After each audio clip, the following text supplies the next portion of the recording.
Hello. तो इस समय हमारे पास जो टॉपिक है जिसको हमें डिस्कस करना है that is about the electrical installation. ये एक टॉपिक है, कई जगहों पर ये आपके पेपर की लास्ट यूनिट है, जैसे AKTU में इसकी लास्ट यूनिट है। मैं इसको पहले करा दे रहा हूँ जो कि थ्योरेटिकल है और जल्दी से कवर हो जाएगी, आपके पास कंटेंट मिल जाएगा तो आप उसको याद कर सकते हैं, उसको प्रैक्टिस कर सकते हैं। यहाँ पर ये अभी जो 2 पन्ने आप देख रहे हो इसमें आपको क्वेश्चंस जो पिछली बार आए हैं और जो इम्पोर्टेंट बनते हैं उनके बारे में यहाँ आपको बताया गया। जैसे एक क्वेश्चन बनता है कि right the short note on the switch fuse element SFU। एक चीज़ समझ है, हमेशा शॉर्ट नोट कहने के लिए शॉर्ट नोट होता है, लेकिन शॉर्ट नोट का मतलब होता है जो कुछ भी आपको आता है आपको सब कुछ लिखना है। तो शॉर्ट नोट का क्वेश्चन अटेम्प्ट करना थोड़ा रिस्की होता है, बिकॉज ऐसा आप कह सकते हो, एक अनसेड रूल है। अनसेड रूल ये है कि अगर आपको कोई क्वेश्चन नहीं आ रहा है तो आप शॉर्ट नोट को अटेम्प्ट कर रहे हो। So it's a kind of, एक तरह से अजम्पशन आप कह लो होता है टीचर्स कम्युनिटी में कि शॉर्ट नोट जल्दी बच्चे उसको एफर्ट मतलब उसमें नहीं उतरते हैं, क्योंकि और भी बहुत सारे ऑप्शन होते हैं उनके पास। सो अगर आपकी तैयारी अच्छी है तो आप शॉर्ट नोट के अलावा जो क्वेश्चंस हैं उनको भी आप अटेम्प्ट कर रहे होंगे। फिलहाल स्विच फ्यूज एलिमेंट पर शॉर्ट नोट पूछा जाता है। इसे एक क्वेश्चन है, discuss the construction and the working principle of the miniature circuit breaker. उसके अलावा क्वेश्चन है, function of miniature circuit breaker कैसे काम करता है और उसके एप्लीकेशन एडवांटेज लिखिए। जैसे एलेबोरेट करिए working different type of earth leakage circuit breaker एक और होता है, इनका वोल्टेज मोड बताइए, इनका करंट मोड बताइए। ये बहुत इंपॉर्टेंट क्वेश्चन है, इसको आप प्लीज़ मार्क कर लीजिएगा। ये जो आपका ELCB पे जो क्वेश्चन आते हैं ये बहुत ही इंपॉर्टेंट होते हैं। तो ELCB जो इंपॉर्टेंट क्वेश्चन। अगला क्वेश्चन है, construction and working of the air brake circuit breaker, या शॉर्ट नोट लिखिए वायर्स पर, कंस्ट्रक्शन ऑफ केबल्स पर लिखिए।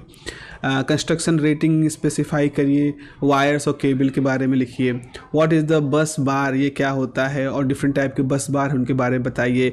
अर्थिंग क्यों ज़रूरी होती है, जब हम वायरिंग करते हैं, सर्किटरी यूज करते हैं, then why we use the earthing, why it is necessary. देखो यहाँ पर क्वेश्चन है, what is the earthing and why it necessary, and electrical network में क्या इसकी उपयोगिता है। Why is proper earthing necessary and what is the importance of earth resistance value. Earthing is needed in the electrical system, क्यों आवश्यकता है। तो कुल मिला के हमें यहाँ पर अर्थिंग के टॉपिक को अच्छी तरह समझना है। तो वाई, वेयर, टाइप्स, ये सब कुछ यहाँ पर कवर हो जाएंगे। फिर लाइटनिंग के बारे में बात होती है, जैसे बिजली चमकती, बिजली गिरती आप सुनते हो। तो सवाल है कि एक्सप्लेन द नाइटनिंग प्रोटेक्ट सिस्टम। बिल्डिंगों में बिजली ना गिरे, उसमें रहने वाले लोग सुरक्षित हों, तो उसके लिए क्या करना पड़ेगा। तो जो कंपोनेंट यूज होते हैं उनको डिस्कस करें। डिफरेंट टाइप की प्राइमरी बैटरी क्या होती है, प्राइमरी बैटरी को यूज डिस्कस करिए। डिफरेंट टाइप की बैटरी यानी प्राइमरी सेकेंडरी, इनको डिस्कस करिए। इंपॉर्टेंट कैरेक्टरिस्टिक बैटरी के शॉर्ट नोट लिखिए बैटरी कैरेक्टरिस्टिक पर। डिस्क्राइब करें कि electrical characteristic lead acid battery क्या होती हैं। ऐसे ही नीड ऑफ अर्थिंग क्या है, बैटरी बैकअप क्या होता है, एनर्जी कंजम्पशन पर किलोवाट क्या, इस तरह के सवाल आपसे पूछे जाते हैं। इसमें कोशिश की है कि लगभग जितने तरह के सवाल पूछे गए हैं या पूछे जा सकते हैं उन सबको यहाँ पर कवर कर लिया गया है। तो अगर आप इतने क्वेश्चन को तैयार कर लेते हैं तो इलेक्ट्रिकल इंस्टॉलेशन वाली पूरी यूनिट आपकी कवर हो जाएगी। और आई वुड सजेस्ट को थोड़ा सा मजबूती से तैयार करिए, क्योंकि ये एक ऐसा सेक्शन होता है जो आपको अच्छे नंबर देता है। ये आपका एक क्वेश्चन है।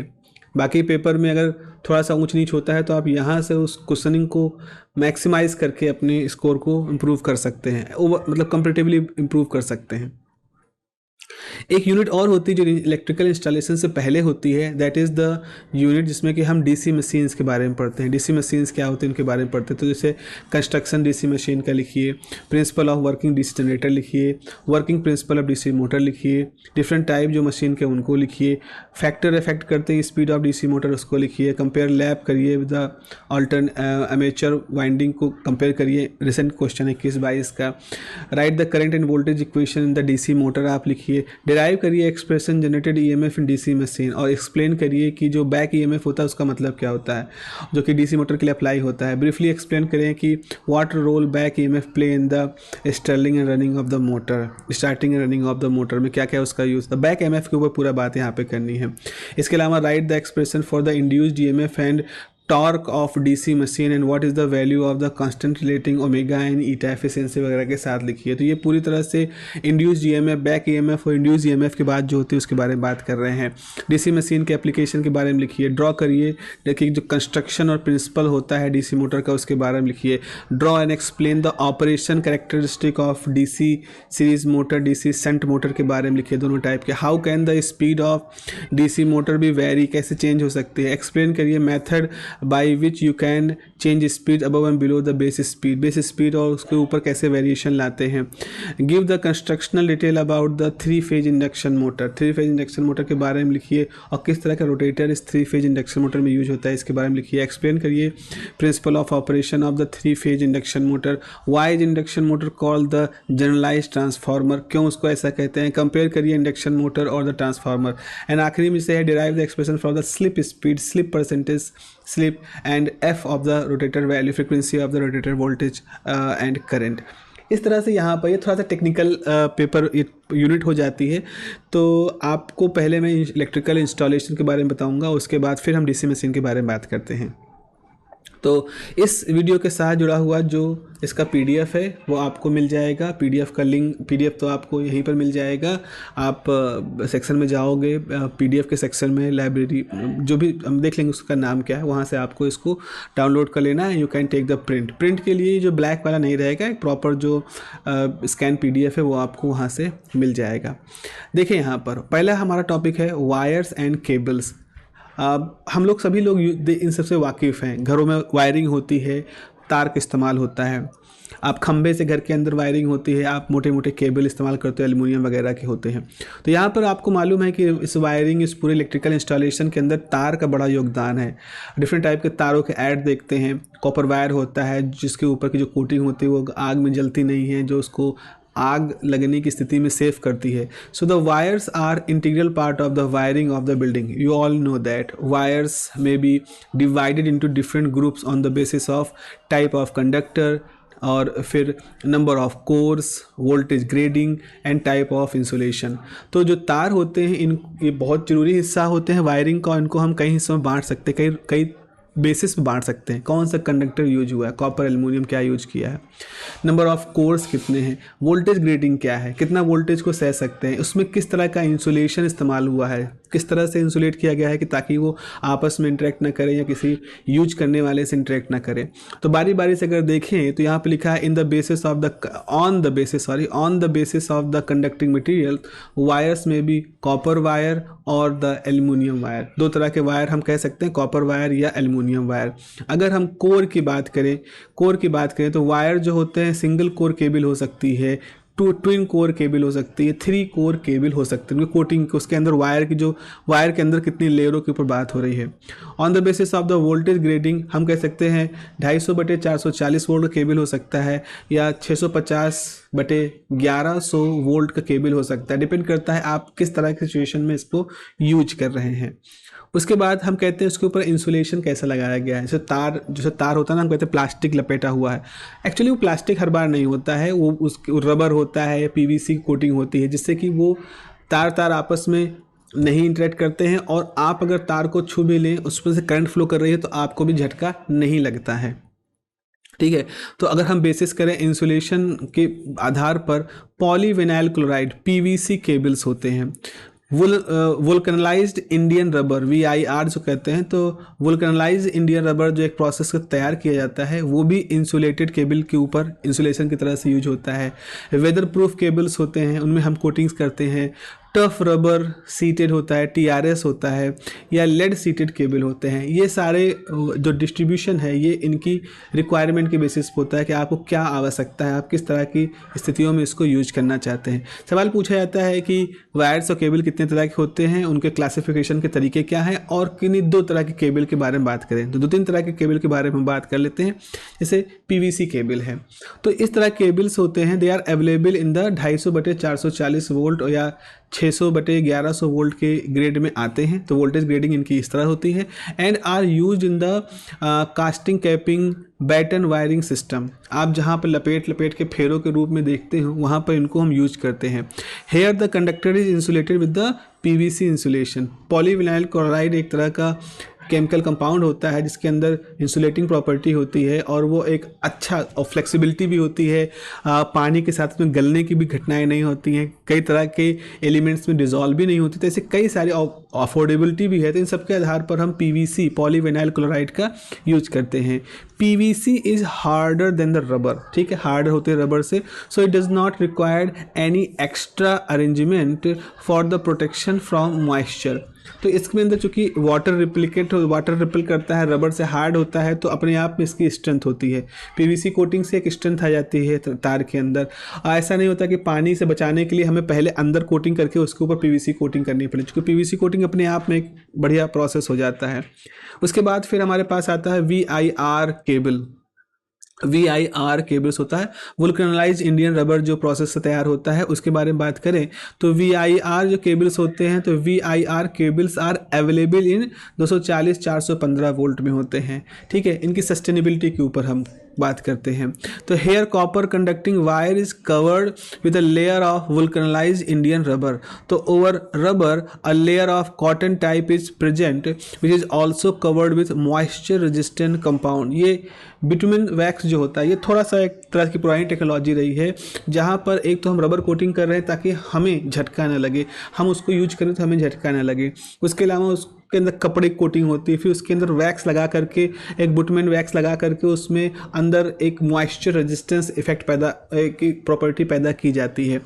तो यहाँ पर क्या होता है, the thickness of the wire depends on the voltage grade for which the cable is required. तो अगर आपको हाई वोल्टेज ग्रेड के लिए तार इस्तेमाल करना है तो मोटा तार यूज करना पड़ेगा। आप यहाँ पे देखो, इस डायग्राम में आप देखोगे तो आप सेंटर में, यहाँ पे देखें, आप सेंटर में एक कंडक्टर है आपके पास जिसको कि जो कि तार है, और उसको चारों तरफ से रबर से कोट कर दिया गया है और इसके अंदर वैक्स और कपड़े की वो हल्की सी लेयरिंग सब लगाई जाई होती है। तो इस तरह से ये वायर्स के बारे में अभी इस लेवल पर आपको इससे ज़्यादा बहुत कुछ लिखने की जरूरत नहीं, इतना आप लिख लेंगे it will be more than enough, because और भी बहुत सारे क्वेश्चन हैं आपके पास जिसको कि आप स्कोर कर सकते हैं। फ्यूज की बात करें तो फ्यूज आपको सबको मालूम है फ्यूज क्या होता है। होता क्या है, जैसे मान लीजिए कि एक सिस्टम होता है, अगर कभी हमारे घरों में जो इलेक्ट्रिसिटी आ रही है किसी वजह से अगर करंट एक्सेसिव हो जाए, ऐसी करंट जो अगर सीधे हमारे बल्ब में, हमारे टीवी के अंदर, हमारे फ्रिज में जाए तो उनको नुकसान पहुंचा सकती है। तो ऐसे कंडीशन को हम जनरली शॉर्ट सर्किट कंडीशन कहते हैं। तो अगर फ्यूज जो लगा होता है वो क्या करता है, द मोमेंट करंट एक्सेस करती है, फ्यूज जो होता है वो सर्किट को डिस्कनेक्ट कर देता है। तो ऑटोमेटिकली हमारे घर में वो करंट नहीं आ पाती जो कि बढ़ी हुई आ रही है किसी एक्सीडेंटल प्रोसेस की वजह से। तो fuse is a kind of एक हमारा आर्मर है, हमारा कवच है, प्रोटेक्टर है। हो सकता है वो खुद टूट जाए लेकिन हमको नुकसान होने से वो बचा ले जाएगा, ऐसा फ्यूज का नेचर है, ऐसा फ्यूज की प्रॉपर्टी होती है। तो यहाँ पे लिखा है कि fuse is use to interrupt, रोकता है, an electrical circuit under the condition of short circuit और excessive current magnitude. Okay, so जब हमारे सर्किट के अंदर बहुत ज़्यादा मात्रा में करंट आती है, एक्सेसिव करंट आने वाली होती है, तो उस समय क्या होता है, ये रोक देता है, उस करंट को ब्रेक कर देता है, और इस तरह से हमारा सर्किट उस एक्सेसिव करंट के कुप्रभावों से, उसके बुरे इफेक्ट से बच सकता है। क्योंकि वो हो सकता है इफेक्ट हमारे यहाँ आए तो हीट इतनी प्रोड्यूस करे वो बढ़ी हुई करंट कि हमारा बल्ब जल जाए, हमारी टीवी, हमारे फ्रिज, हमारे महंगे अप्लायंस जल जाए। तो फ्यूज उससे पहले अपने आप को जला करके सर्किट को ब्रेक कर देता है। तो अगर हम कहें कि जब बेसिक प्रिंसिपल क्या है, the basic principle behind fuse is heating effect of the electrical current. तो ये जो हीटिंग इफेक्ट होता है इलेक्ट्रिकल करंट का, उसको डिपेंड करता है। आपको पढ़ा है हीट जो होती है वो प्रोपोर्शनल होती है I²R के। तो किसी तार का रेजिस्टेंस, उसमें बहने वाली करंट, उसके अंदर कितनी हीट प्रोड्यूस होगी इसको डिसाइड करते हैं। हम हीटर का इस्तेमाल करते हैं तो उसमें भी ऐसा ही होता है, तार के अंदर करंट फ्लो करती है और हीट होता है। तो इसी प्रिंसिपल पे काम करता है। अब होगा क्या, अगर करंट बढ़ गई तो तार की हीट बढ़ेगी, और तार का अपना एक मेल्टिंग पॉइंट भी होता है। तो हो सकता है एक समय ऐसा आए कि हीट इतनी हो जाए कि उसको मेल्ट कर दे, तो मेल्ट कर देगा, तार पिघल जाएगा, सर्किट टूट जाएगा। तो अब देखिए जरा से इस चीज़ को हम यहाँ पर लिखने की कोशिश जो कर रहे हैं वो ये है कि in the normal condition when current flowing via the circuit is within the safe limit. हाँ भाई, सामान्य रूप से हमारे घरों में जो करंट आती है, हमारे सारे अप्लायंस चलते रहते हैं, तो सुरक्षित करंट होती है। अगर 6 एम्पियर करंट है तो वो आ रही है। The heat developed in the fuse element is managed and dissipated in the surrounding. तो उस समय क्या होता है, फ्यूज के अंदर एक तार लगा होता है, उससे भी करंट फ्लो करती है। तार गर्म होता होगा लेकिन पिघलता नहीं है, उसकी गर्मी धीरे धीरे डिसिपेट होती है। डिसिपेट होने का मतलब होता है एनवायरनमेंट के अंदर जलती जाती रहती है। So the fuse element remains at a temperature and below it's melting point. तो अगर इतना ज़्यादा हीट नहीं बढ़ा है कि तार पिघल जाए तो फ्यूज आराम से मेंटेन रहता है, कोई इशू नहीं होता। इशू कब होता है, अब आपने लिखा है but when the current exceeds, current बढ़ जाती है मोर देन द लिमिटिंग वैल्यू, जो लिमिटिंग वैल्यू निर्धारित की गई, डिसाइड की गई है, जितने तक वो पिघल करके पिघलता नहीं है उतने तक। So but when the current exceeds more than the limiting value the generated heat does not dissipated fast enough. तो वहाँ पर क्या होता है, इतनी तेज़ी से हीट बढ़ती है उस फ्यूज एलिमेंट की कि वो हीट बाहर नहीं निकल पाती, उससे पहले फ्यूज एलिमेंट जो होता है वो हीट हो जाता है। और जो heat raise the temperature of the fuse element more than the melting point, और जब ये तापमान बढ़ते बढ़ते फ्यूज एलिमेंट की मेल्टिंग पॉइंट ज़्यादा हो जाता है, so fuse melt and break the circuit. In this way it protected apparatus from the damage. तो खुद को पिघला करके, खुद उसका एलिमेंट पिघल करके ऐसा हो जाता है। अगर हम टाइम और करंट करेक्टरिस्टिक देखें तो हमने एक्स एक्सिस पर टाइम को प्लॉट किया है, वाई एक्सिस पर करंट को प्लॉट किया है, और आप यहाँ पे देखें मिली एम्पियर में करंट है। तो जैसे जैसे एम्पियर के हम करंट कह रहे हैं, तो जैसे क्या हुआ, आपने देखा कि बढ़ी हुई करंट आई तो बहुत कम समय में जो है उसके अंदर एक तरह से आप कह सकते हो फ्यूज मेल्ट कर गया। तो यहाँ आप लिखा how quickly the fuse blows when the current cross the limiting value, it represented by the time current characteristic. तो अगर 60 एम्पियर करंट है, अगर मान लो देखो यहाँ पर इस समय तो 60 एम्पियर, अगर मान लो इतनी करंट है, यहाँ इस वैल्यू पे करंट है, तो बहुत कम समय में हमारा फ्यूज एकदम से फट जाएगा, फ्यूज एकदम से जल जाएगा। ठीक है, जैसे जैसे करंट घटती जाती है, करंट की वैल्यू घटती जा रही है, वैसे वैसे फ्यूज को पिघलने में समय लग रहा है। लेकिन फिर भी ये समय 0.1 सेकेंड का है, मतलब सेकेंड का 10वां हिस्सा, इतना कम कि शायद आप अगर मैनुअली बंद करने जाओ तो बंद भी ना कर पाओ, आपको भी 1 सेकंड लगेगा। लेकिन ये सारा तार पिघलने का काम सेकंड के 10वें हिस्से में हो जाता है, और अगर करंट ज़्यादा है तो सेकंड के 100वें हिस्से 0.01 में हो जाता है। अब हम स्विच फ्यूज यूनिट कहते हैं। तो हमने जो देखा था अभी, जो पहला क्वेश्चन था स्विच फ्यूज यूनिट, ये उसकी बात हो रही है। तो यहाँ पे switch fuse unit is a combined unit and it is known as the clad switch कहते हैं। कंबाइंड यूनिट होती है, इसको आयरन क्लैड स्विच कहते हैं। बीइंग मेड बाय आयरन, चूंकि आयरन का बना होता है। It may be double pole for controlling the single phase wiring circuit. ठीक है, ये टेक्निकल बातें हैं। डबल पोल होता है सिंगल फेज सर्किट को कंट्रोल करने के लिए, या ट्रिपल पोल का होता है for controlling the 3 phase and 3 wire circuit. तो सर्किट आपका अगर 2 फेज सिंगल फेज 2 वायर है तो आपको डबल पोल का SFU लेना पड़ेगा, स्विच फ्यूज यूनिट। अगर ट्रिपल पोल का आप ले रहे हो तो इसका मतलब वो 3 फेज और 3 वायर सर्किट को कंट्रोल कर सकता है, उसमें अपने फ्यूज का काम कर सकता है। दीज स्विचेस आर कॉल्ड, ये आपका DPIC कहलाता है, ये आपका DPIC कहलाता है, उसका मतलब डबल पोर्ट आयरन क्लेड, या TPIC कहलाता है, triple port iron clad, and TPNIC मतलब triple port with neutral iron clad. ये सब उनके टेक्निकलिटीज नाम है जो कि जिनसे इसको हम इसका नॉमेनक्लेचर करते हैं। As per Indian electricity rule, अगर हम बात करें अपने इंडियन इलेक्ट्रिसिटी रूल, जो ये कहता है कि किसी घर में अगर मीटर लगेगा तो उस मीटर के लगने से आप सिर्फ खंबे से अपने घर में बिजली लाने के अधिकारी नहीं हो गए हो, आपको कुछ सेफ्टी मेजर हैं जो वहाँ अपनाने पड़ेंगे। तो जब आपका मीटर लगेगा उस समय इन रूल के तहत ये सारी चीज़ें भी आपको लगवानी पड़ेंगी। इससे कई बार होता है कि मीटर लगाने आए तो आपने कहा अच्छा ठीक है मीटर का पैसा हमने दे दिया, फिर कह रहे ये स्विच क्यों लगा रहे हो, ये फ्यूज क्यों लगा रहे हो, यहाँ बिजली तो जाती उतनी ज़्यादा ऊपर नीचे नहीं होती, इससे कोई ज़रूरत नहीं है। तो ऐसा नहीं कि ज़रूरत नहीं, ये रूल है, ये नियम है, ये सरकार का बनाया हुआ एक नियम है जो कि सेफ्टी प्रिकॉशंस को ध्यान में रखकर किया है। आज हमारे घर में करंट फ्लक्चुएट नहीं होती, लेकिन कभी नहीं होगी इसकी हम गारंटी नहीं ले सकते हैं। कई बार होता है आंधियाँ होती है, ग्रिड में कोई प्रॉब्लम हो गई, तो we don't know what may cause this situation. So Indian electricity rule 50 के हिसाब से एक सुटेबल लिंक्ड स्विच जो है is to be provided immediately after the meter board के जस्ट साथ में हमें एक अच्छी क्वालिटी का एक सुटेबल लिंक्ड स्विच वहाँ पर जरूर होना चाहिए। Further a switchable cutout must be provide just after linked switch to protect the circuit against the excessive current. तो वहाँ पर एक स्विच भी होना चाहिए और साथ ही साथ वहाँ पर एक सुटेबल कटआउट भी होना चाहिए, जिसके थ्रू हम पॉसिबल जो भी प्रोटेक्शन हो सकता है उसको हम वहाँ पर अश्योर कर सकें। तो इस तरह से बच्चों हम लोगों ने यहाँ पर वायर केबल की बात कर ली और फ्यूज की बात कर ली। जल्दी से हम एक और इम्पॉर्टेंट सेक्शन की बात कर लेते हैं और उसका नाम है अर्थ लीकेज सर्किट ब्रेकर। अर्थ लीकेज सर्किट ब्रेकर, जैसा कि ये बहुत ही इंपॉर्टेंट क्वेश्चन है। इसमें चूंकि दो तरह के वेरिएशन होते हैं, एक वोल्टेज का वेरिएशन होता है, एक करंट का वेरिएशन होता है। तो आपसे जो सवाल पूछे जाते हैं उनमें दोनों तरह के सवाल पूछे जाते हैं कि इन दोनों तरह के वेरिएशन की भी आपसी तुलना करें और इनको भी एक्सप्लेन करें। देखिए यहाँ पर अगर हम इसको एक्सप्लेन करना चाहें तो यहाँ पर क्या लिखा हुआ है कि the earth leakage circuit break help to protect people and the equipment from the electrical shock. ये भी ELCB भी होता है, ये भी हम यूज करने वाले लोगों को या हमारे जो अप्लायंसेस यूज हो रहे हैं उनको इलेक्ट्रिकल शॉक से होने वाले डैमेज से बचाता है। ये इसकी खास बात होती है। It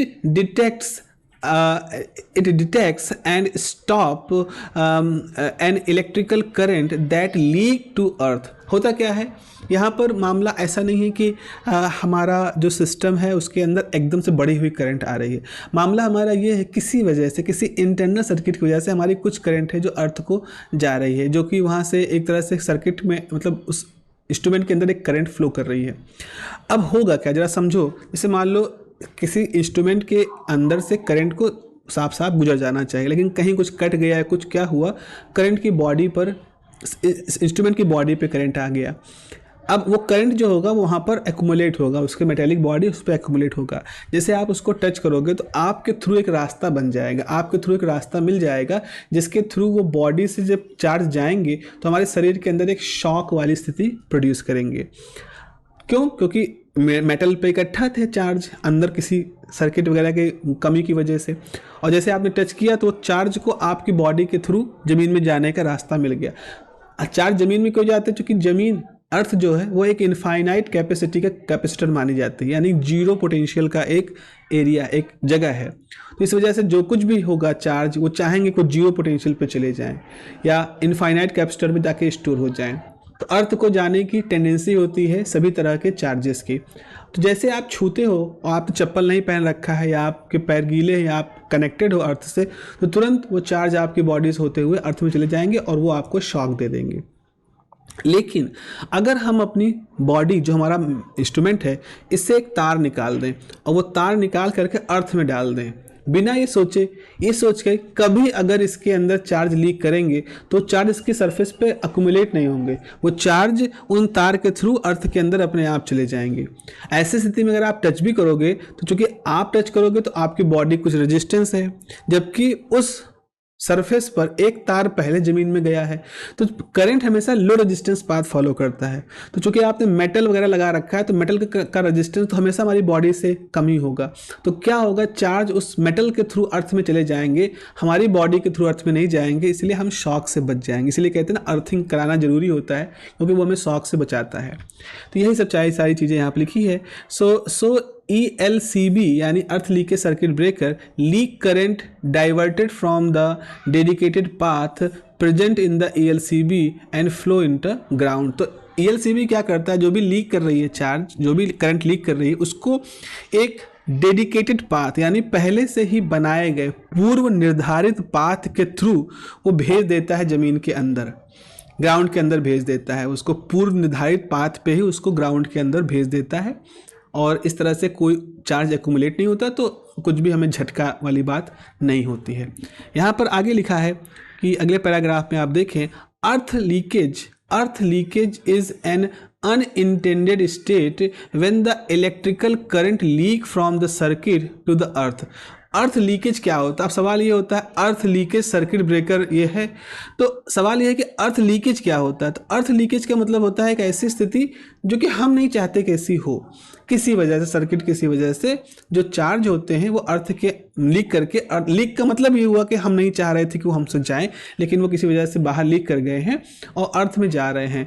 the most common reason for this are insulation failure. Insulation failure मतलब कहीं तार के ऊपर का प्लास्टिक कट गया, पीवीसी है चाहे वुल्कनाइज इंडियन रबर है, कट गया है। या इम्परफेक्ट इलेक्ट्रिकल कनेक्शन, कहीं कनेक्शन हमने जोड़े हैं लेकिन उसका तार कहीं टच कर रहा है, वो तार ठीक से लपेटा नहीं गया है।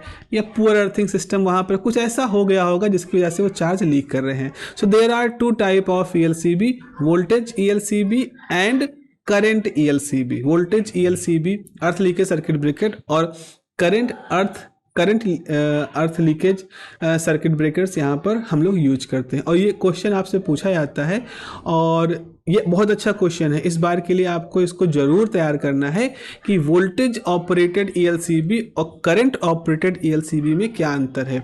हम अगले क्लास में इसको डिटेल में पढ़ेंगे और देखेंगे कि इनमें क्या अंतर होता है। Have a nice day.